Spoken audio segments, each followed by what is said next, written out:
Hey everybody, this is Captain Fool reporting for duty, giving you my weekly comic book review. So sit back and enjoy.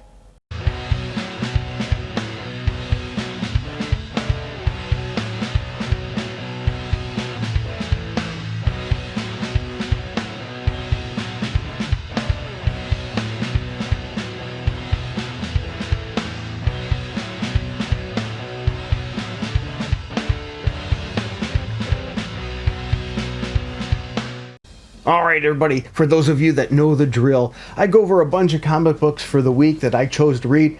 Now I didn't have time to read everything, so if I missed something you think I should have read, let me know in the comments below. Also, you may disagree with me on some of my choices. If that's the case, that's alright. Let me know below. Let's just try to keep it civil. My goal is to bring back the old schoolyard days, you know, where we would be in discussing what hero could beat who or what comic book was good and not. And I come armed with my trusty notes, so you'll hear the paper rattle because I do it a little bit old school. I do my grading on a scale of 0 through 10, 7 being average as a 70%. So I'm using schoolyard grading. But that's not all. I also use the League of Comics Geeks to give you other people's views as well as a brief overview of the comic book as well. So let's jump right in. Hey guys, this is Captain Frugal reporting for duty. Welcome to joining in on another comic book review. I can't read them all, but I do read what I can. And with that said, let's fire up our guns and jump right in.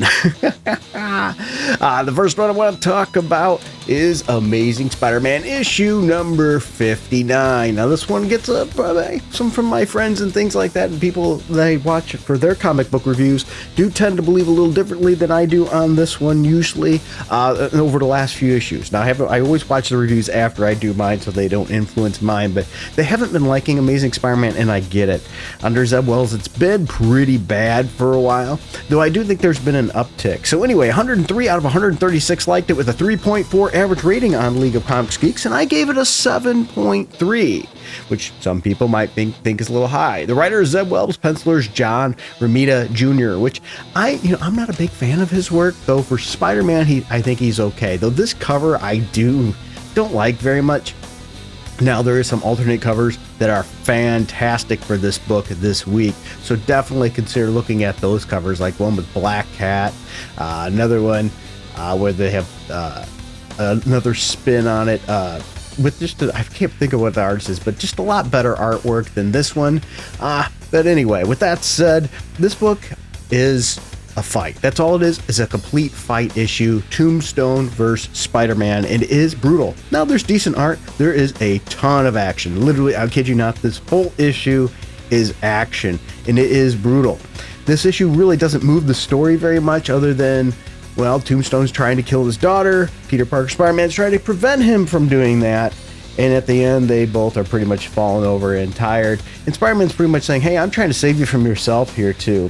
This issue might not move the story a whole lot, but it is an entertaining one. And any time that Zeb Wells is not screwing around with Mary Jane and Peter Parker's love life and stuff like that, it's a hit for me, because I can't stand the damage that he's done in that regard.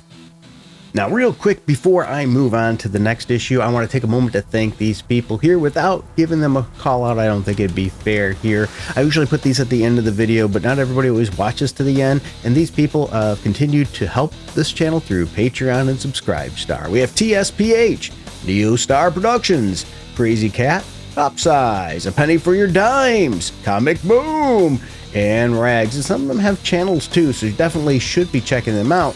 Another one I have on Subscribestar, so if you want to help out Subscribestar, is really could use some more people there. I only have a very small selection of people that ever go to Subscribestar. Right now I have The Fly Attractor is there, so thank you for all of your support. Without you, this channel truly would not be possible. Now the next issue I want to dive in and talk about is Marvel Zombies Dawn of Decay number 2.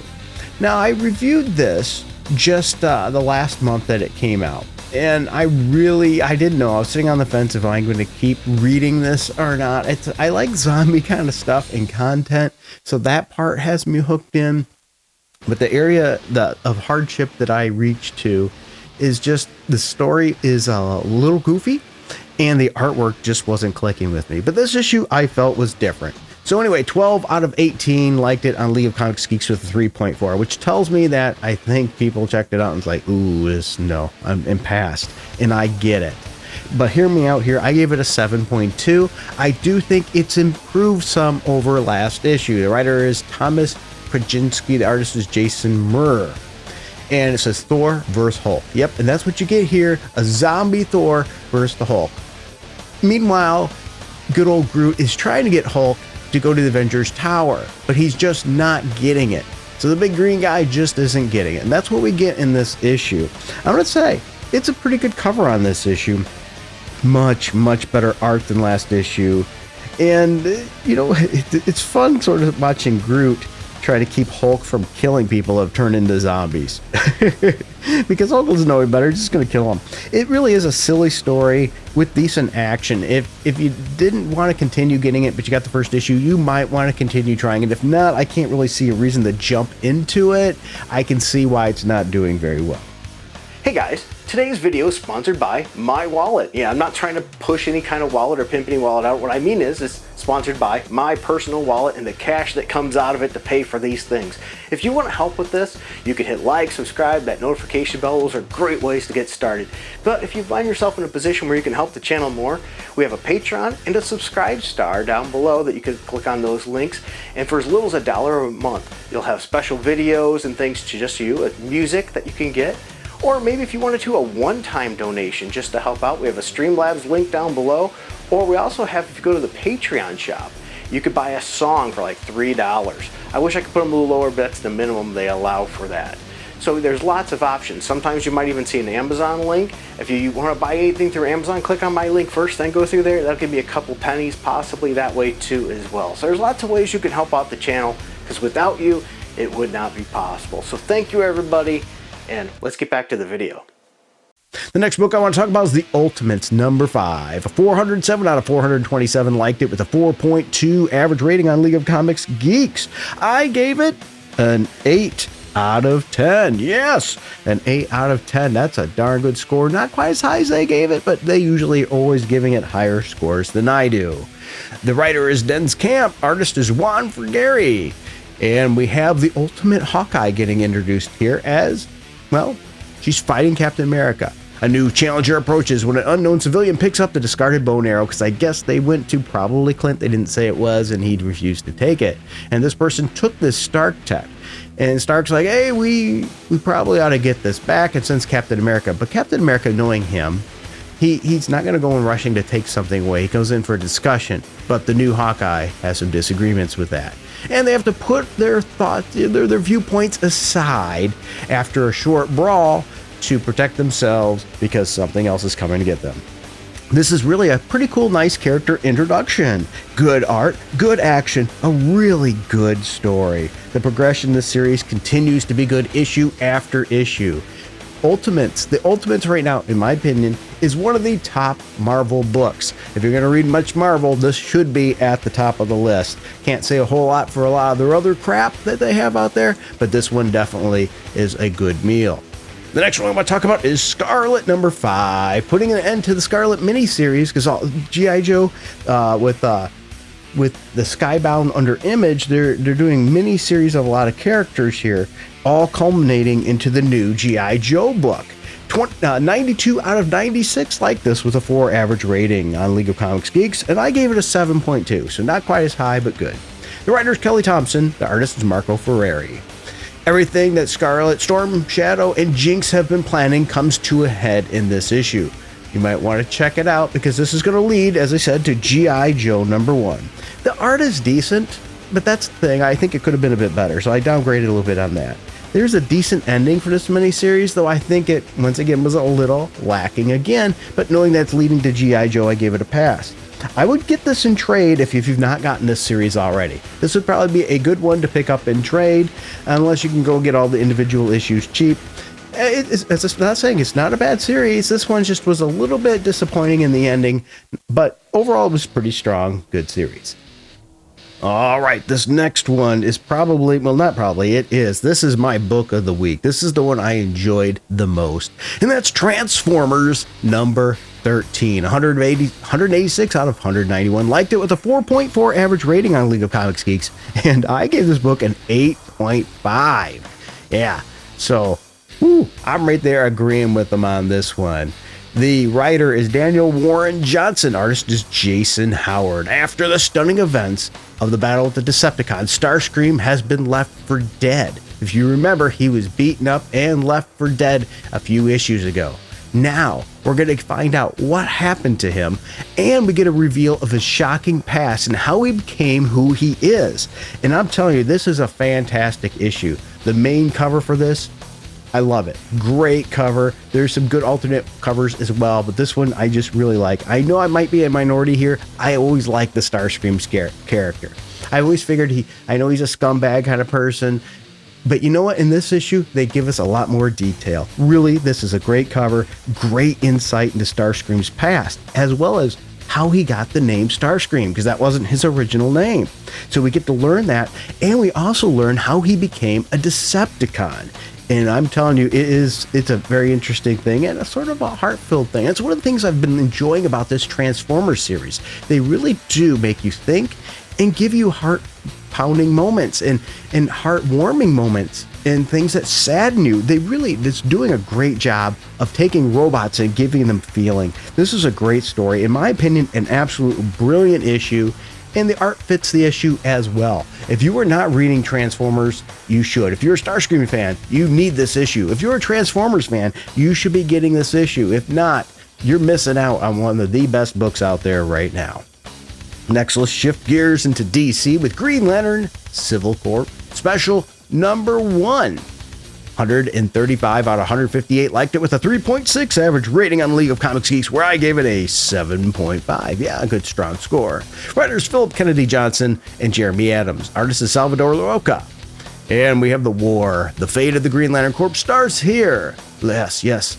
We're going to get a lot of fighting back to take back control of the Green Lantern Corps. Can John Stewart do it with the help of Guy Gardner? And can Hal Jordan help out in his end? We got multiple facets, multiple things all going on at once. We have allies and enemies joining forces. Yes, we have things all over the place in this issue. Really, one of my favorite things. You ready?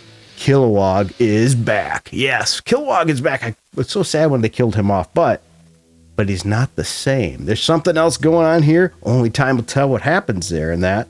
And I'd say this is a good issue of watching and reading about a lot of Green Lanterns working together. Now, not every Green Lantern on the cover of this book actually shows up in this issue. There's decent art in this issue and some good action and banter. We get more insight as well into Alan Scott. Yeah, and much better than his previous solo series that was garbage, that was written, that was destined to fail. They focused on everything wrong. Ooh, that was bad. And the story, though, after this one shot all in, will continue in Green Lantern issue number 16. So this is a good issue for Green Lantern fans. And if you are and have been reading Green Lantern, definitely you're going to want to probably continue reading it at issue 16. It seems like this book is ramping up for something big. Will it pan out? I don't know. Can't tell you that for sure, but it's been a good read so far. And I hope it doesn't suck. Speaking of suck, let's talk about DC vs. Vampires World War V, number 3. The reason I said suck is because of the vampires, just for the record. 56 out of 58 liked it with a 4.1 average rating on League of Comics Geeks, and I gave it a 7.4, so I didn't think it sucked. I thought it was okay. The writer and artist is Tyler Boss, another writer Matthew Rosenberg, and another artist is Otto Schmidt.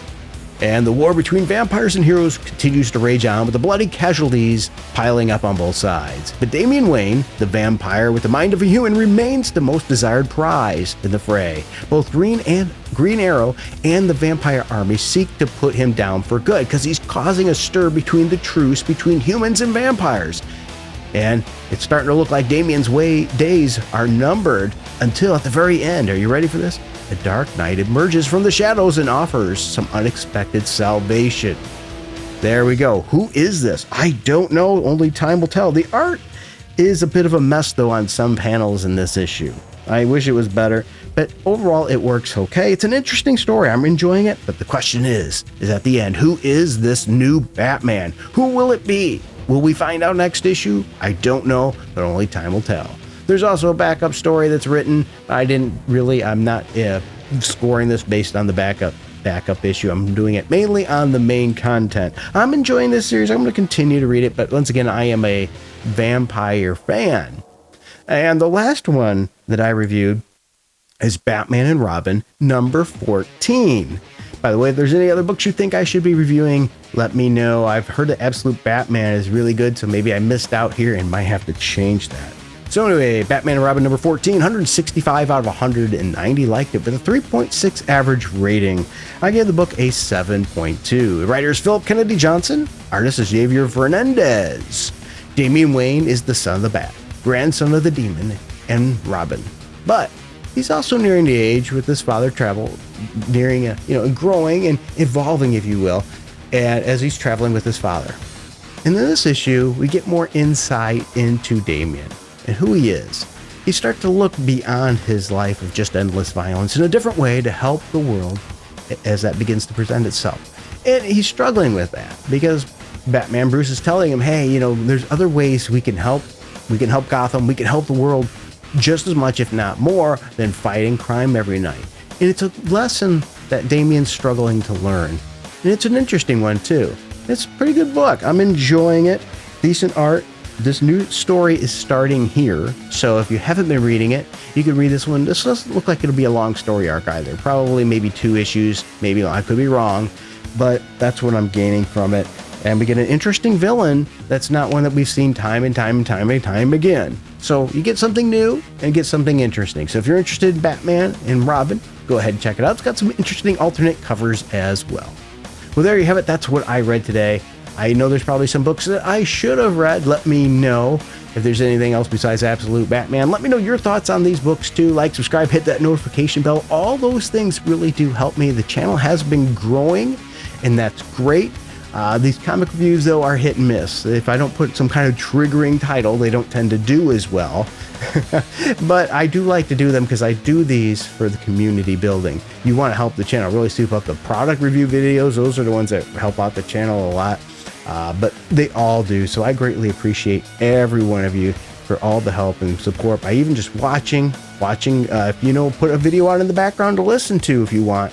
Any of the things that help to get those hours up and things that help me with analytics. Thank you everybody for your time, and until next time, keep it frugal.